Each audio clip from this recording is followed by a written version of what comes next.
Changing your password on Google Drive is a straightforward process. Follow these steps to ensure your account remains secure. Step 1. Sign into Google account. Go to the Google account sign-in page and enter your email and current password to access your account. Step 2. Navigate to security settings. Once logged in, click on the security tab located on the left side of the page. This section contains all security-related settings for your account.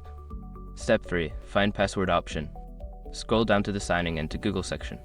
Here, you will see the option labeled password. Click on it to proceed. Step 4. Enter current password. You will be prompted to enter your current password again for verification. Type it in and click next to continue. Step 5. Set new password. Now enter your new password in the provided fields. Make sure it meets the security requirements, then confirm it by typing it again. Click change password to finalize the process. Now you have successfully changed your Google Drive password. Remember to use a strong password and update it regularly to keep your account secure.